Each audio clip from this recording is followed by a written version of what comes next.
Hey everybody, Daniel Fusco here. Welcome to today's 2-minute message. So I've been so excited.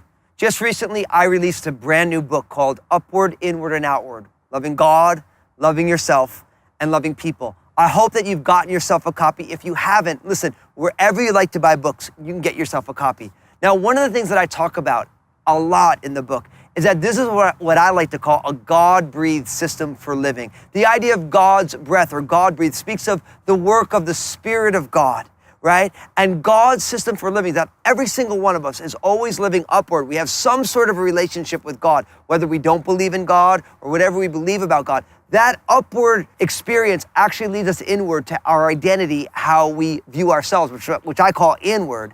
And then ultimately, whatever your beliefs about God and whatever identity you take on because of it leads you outward into the world as you treat other people. So every single one of us is having an upward, inward, and outward experience. But Jesus doesn't say just live up, in, and out however you want.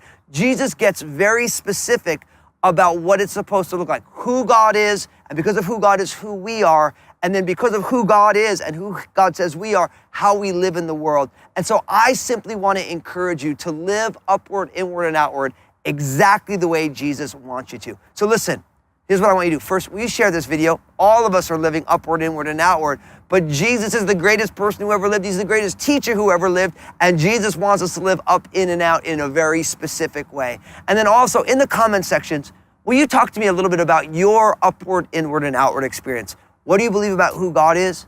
What does that mean about who you are? And then because of who God is and who God says you are, how should you live in the world? And I want to learn from you. We're going to learn from each other about our upward, inward, and outward experiences. And again, if you haven't checked out my book, I think you'd love it. How do we cultivate this every single day? God bless you guys.